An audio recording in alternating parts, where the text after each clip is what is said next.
Hi friends, welcome to our lifestyle diaries. ఈరోజు homemade cheese and paneer recipe చూపించబోతున్నాను.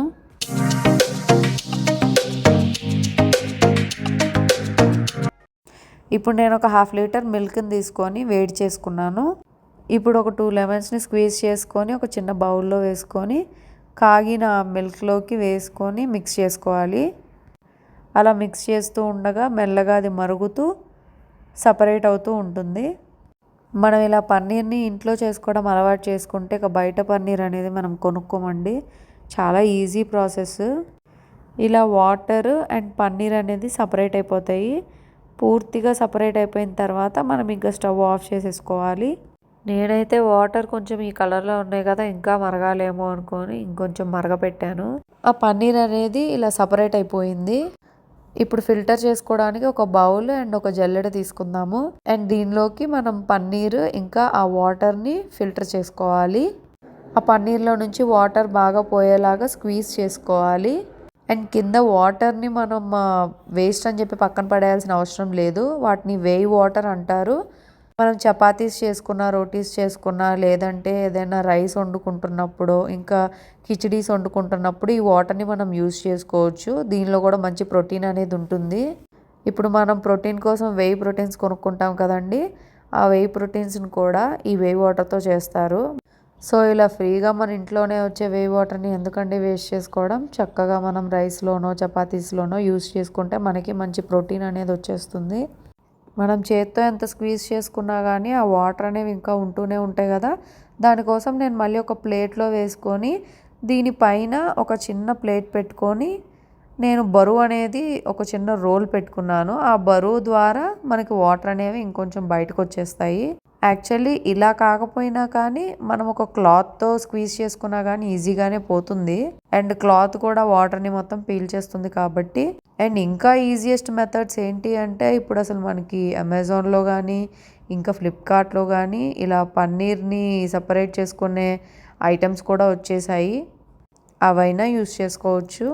ఇప్పుడు cheese preparation కోసం కూడా నేను ఇంకో 1/2 లీటర్ మిల్క్ తీసుకున్నాను. యాక్చువల్లీ దీన్ని మనం ఇలాగా మెజర్ చేయాలి అని చెప్పి నేను చూశాను ఒక 45 డిగ్రీస్ సెల్సియస్ వరకు.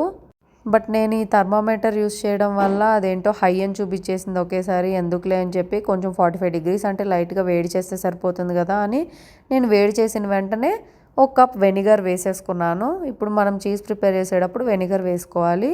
ఇలా ఒక కప్ వెనిగర్ వేసుకున్న తర్వాత సేమ్ పన్నీర్ అయితే ఎలా సపరేట్ అవుతుందో ఇది కూడా అలానే సపరేట్ అవుతుంది. జనరల్గా పిల్లలు చీజ్కి బాగా అట్రాక్ట్ అవుతారండి, బయట పిజ్జా కానీ బర్గర్ కానీ ఇంకా శాండ్విచ్ ఇలాంటి వాటికి. సో అదేదో మనం ఇంట్లోనే ప్రిపేర్ చేసుకొని పెట్టుకుంటే కొంచెం హెల్తీ వర్షన్లో అయినా పెట్టుకోవచ్చు కదా. పన్నీర్ లాగే చీజ్ కూడా మంచి హెల్తీ ఫుడ్డేనండి, కాకపోతే ఓవర్గా తీసుకోకూడదు. దీనిలో కూడా మంచి న్యూట్రియంట్స్ ఉన్నాయి అండ్ బోన్ హెల్త్కి కూడా చాలా మంచిది. సో ఇలా మనం ఇంట్లోనే చేసుకొని తింటే మనకు కొంచెం హెల్త్ బెనిఫిట్ అయినా ఉంటుంది. సో పన్నీర్లానే ఇది కూడా చక్కగా సపరేట్ అయిపోయింది. ఇప్పుడు దీన్ని కూడా మనం స్ట్రెయిన్ చేసుకోవాలి. ఈసారి నేను దీనికి క్లాత్ యూజ్ చేసుకున్నాను. ఒక చిన్న బౌల్లో దాని మీద క్లాత్ పెట్టి క్లాత్ ద్వారా నేను దీన్ని స్ట్రెయిన్ చేసుకున్నాను. స్ట్రెయిన్ చేసుకున్న తర్వాత దాన్ని బాగా స్క్వీజ్ చేసుకుంటే దానిలో ఉన్న వాటర్ అంతా పోయినాయి. అండ్ మిగతా వాటర్ ఏంటంటే క్లాత్ అనేది పీల్చేసుకుంటుంది. అండ్ ఇది చాలా హాట్గా ఉంటుంది కదా, దానివల్ల నేను పక్కన బౌల్లో కూల్ వాటర్ కూడా పెట్టుకొని ఆ కూల్ వాటర్లో కూడా డిప్ చేస్తూ నేను స్క్వీజ్ చేసేసుకున్నాను. చక్కగా ముద్దలాగా ఎంత నీట్గా వచ్చేసుకుందో.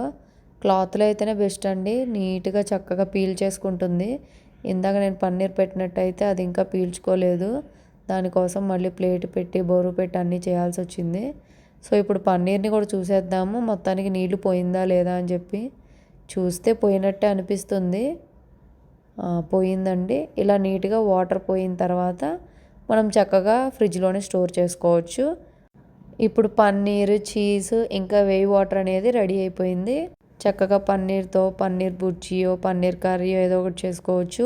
అండ్ చీజ్ని కూడా మనం దోశల్లోనో శాండ్విచ్లోనో ఎట్లాగైనా యూస్ చేసుకోవచ్చు.